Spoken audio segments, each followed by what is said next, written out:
Hi everyone, welcome back today to Smart Nursing YouTube channel, and today we'll be considering the differences between atresia, menarche, and menopause. Let's start by considering atresia.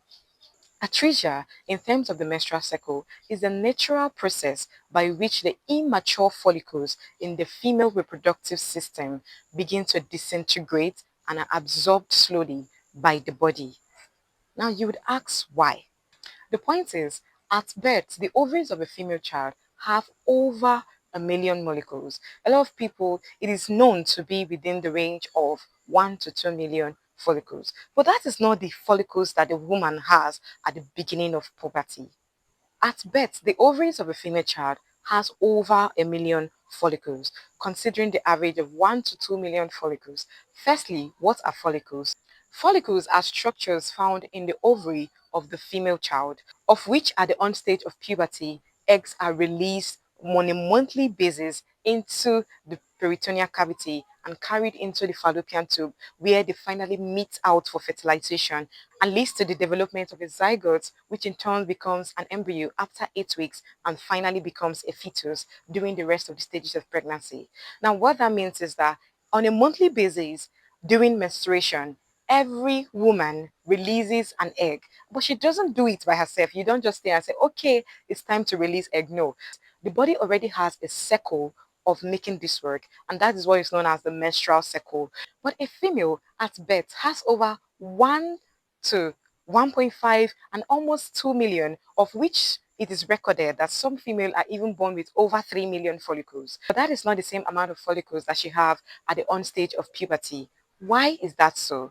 It's because these follicles disintegrate and are reabsorbed by the body, so that by the time the woman is finally ready for menstruation or menstrual cycle, which is at the puberty stage, she's left with a lesser number than she started with. Now, this process is called atresia, and atresia is simply the death of follicles. You can see it at the disintegration and reabsorption of these follicles back to her body. So, a woman that started with 1 to 2 million follicles, which is known as the primordial follicles, because they are immature. They are not yet at the stage where they can release eggs on a monthly basis, leading to ovulation, leading to the menstrual cycle, leading to everything that has to do with the reproductive life of the woman.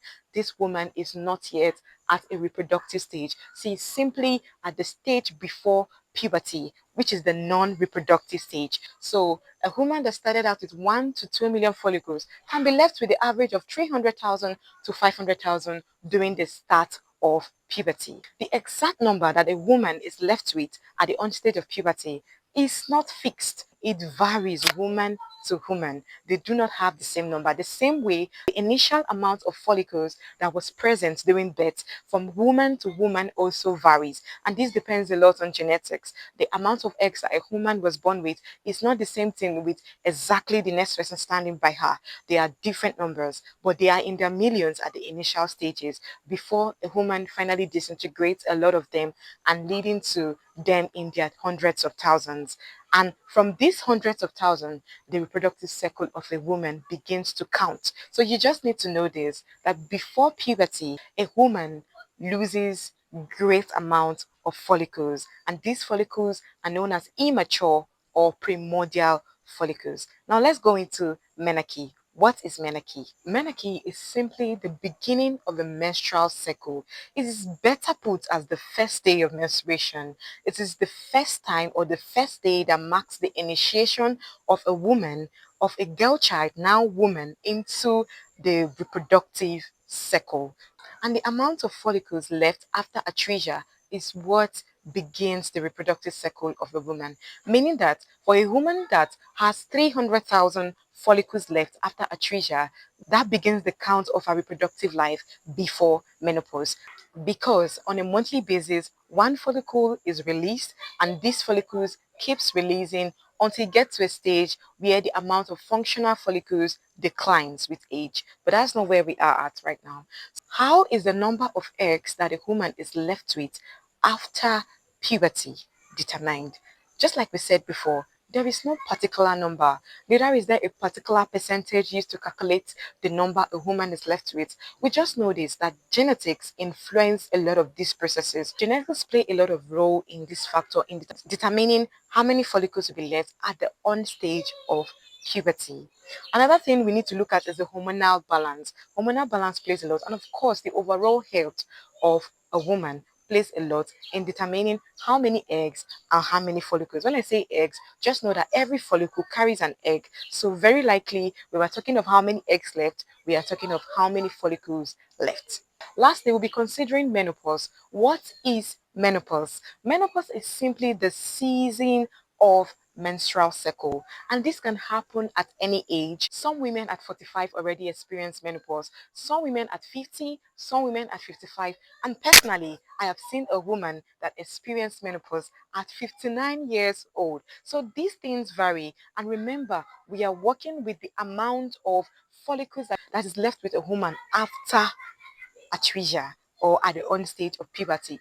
That leads us to the count and determines how much time a woman at the on stage of puberty has before menstruation. And this happens because of the number of functional follicles in ovaries decline with age. We already talked about that. These functional follicles, every month, one follicle, the Graafian follicle, is going to mature and release an egg. After that, it disintegrates and become the corpus luteum and finally become the corpus albicans and disintegrates totally. At this stage, this woman will cease to experience the menstrual cycle process. This woman will cease to have menstruation. Aside the normal aging process of a woman, several things can actually lead a woman to experience menopause. For example, if a woman has a bilateral symmetry of both ovaries and both ovaries of a woman has been removed, that woman, even though 30, would already get to this menopausal stage. So menopause is not only an aging process, it can be induced by either a surgical process or surgical removal of the ovaries, which is simply because no ovary to work with, no follicles to work with, no follicles to work with, no eggs to work with, and no eggs to work with, no fertilization performing. Having known all of that, it's important for us to note that menopause doesn't exactly have to happen at a go. It can happen slowly with time. After puberty, when a girl, now a woman, starts to experience menstruation, for some people, it starts with irregular cycles, irregular cycles, irregular cycles, until we finally get to this monthly basis cycle.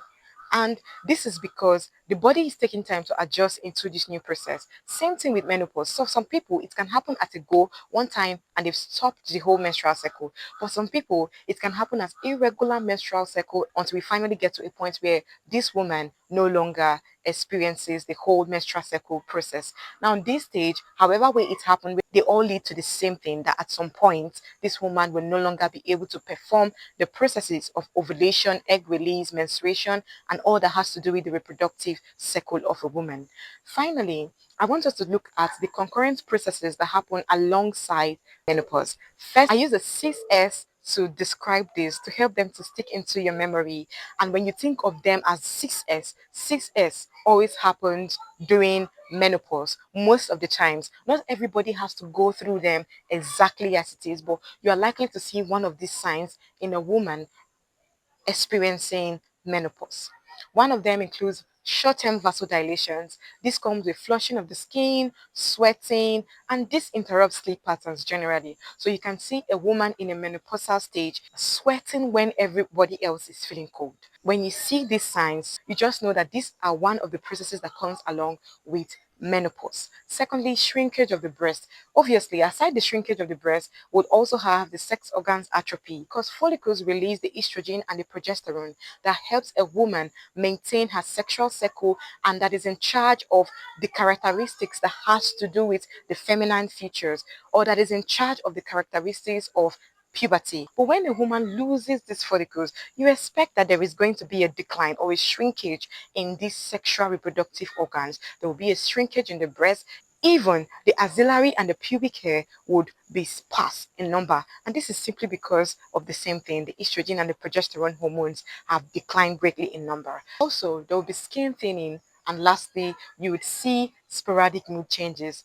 I have worked with a lot of women in menopausal ages. From my experience, I can clearly say that this happens to be the most common signs that you would find with these women. They experience sporadic mood changes, and it's important as a nurse or as a nursing student or even as a normal human that is interested in your sexual reproductive lifestyle to know that these women are experiencing mood changes also because of the low amount of estrogen and progesterone hormone in the blood. It's in low concentration. So these are effects that come along with the low estrogen and progesterone concentration. When some of these processes become very high, for example, a woman that continuously always sweats, always experiencing flushing of the skin, always experiencing irrational mood changes, it is very advisable to take this woman to the doctor. Reason being that there are a lot of estrogen and progesterone medications that are now available per orally to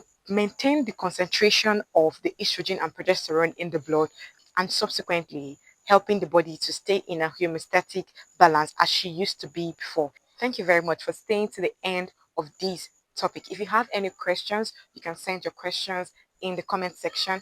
I personally would drop 3 questions on these 3 processes that we described today, and I would like to see your answer in the comment section. Thank you for watching.